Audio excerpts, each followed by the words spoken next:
नमस्कार, आप देख रहे हैं न्यूज फॉर नेशन और मैं हूं सांत्वना आपके साथ। इस वक्त की बड़ी खबर बिहार के आरा से निकलकर सामने आ रही है, जहां पर बेखौफ अपराधियों का कहर एक बार फिर से देखने को मिला है। भाजपा नेता और ठेकेदार बबलू सिंह की गोली मारकर, आपको बताएं कि आज सुबह सुबह जब भाजपा नेता और ठेकेदार बबलू सिंह अपने घर के बाहर टहलने निकले थे, तब बेखौफ अपराधियों ने दिन दहाड़े आकर उन पर गोलियां बरसा दी।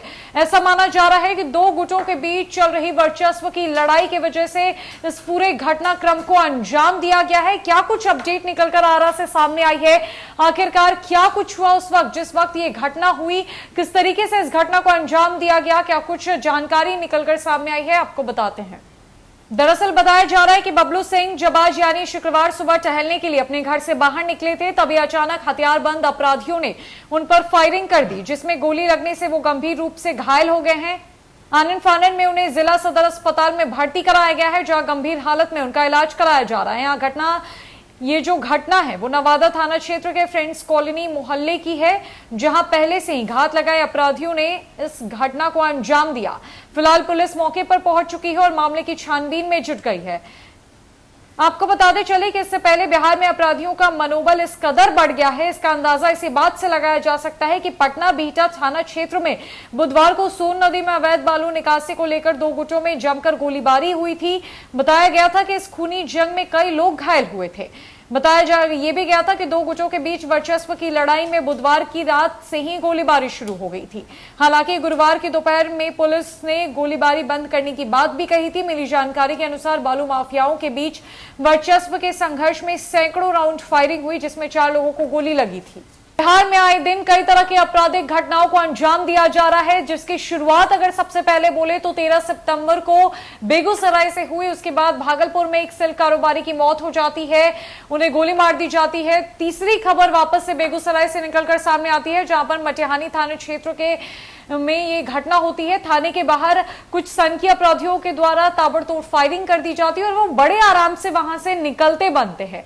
राजधानी पटना की बात अगर खासकर की जाए तो बिहार का ये मुख्य केंद्र है और राजधानी पटना से भी आपराधिक घटनाओं की खबरें निकलकर सामने आ रही है। चाहे वो अगमकुआं थाना क्षेत्र में रात के 9 बजे दो दोस्तों को गोली मार देने की घटना हो, या फिर बैरिया बस स्टैंड से जो है वो गोली मार देने की घटना सामने आई हो। बैरिया बस स्टैंड से आपको बताएं कि इन दिनों महज 10 दिनों के भीतर दो घटनाएं ऐसे हुई जहां पर वर्चस्व की लड़ाई में कई राउंड गोलीबारी हुई। उसके बाद आरा, मोतिहारी, सीतामढ़ी, लगातार आपराधिक घटनाओं से बिहार के कई जिले प्रभावित हो रहे हैं। लोगों में दहशत का माहौल है।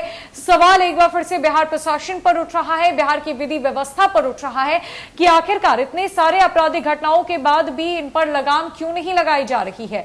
अब बिहटा में जहां पर बीते दिन यानी कि गुरुवार को गोलीबारी हुई, अवैध बालू खनन के मामले को लेकर जमकर गोलीबारी हुई थी, जिसमें 4 लोग गंभीर रूप से घायल हो गए थे। तो वहीं ताजा अपडेट जो है वो आरा से निकलकर सामने आई है, जहां पर आरा में एक भाजपाई नेता बबलू सिंह के ऊपर ताबड़तोड़ गोलियां चलाई गई, जिसके बाद वो गंभीर रूप से घायल हो चुके हैं। उन्हें इलाज के लिए आनन फानन की स्थिति में अस्पताल में भर्ती कराया गया है, जहां पर उनका इलाज चल रहा है। इस घटना में भी वर्चस्व की लड़ाई के कयास लगाए जा रहे हैं और माना जा रहा है कि ये जानबूझकर दूसरे गुट के द्वारा किया गया है। वर्चस्व की लड़ाई में इस पूरे घटना को अंजाम दिया गया है।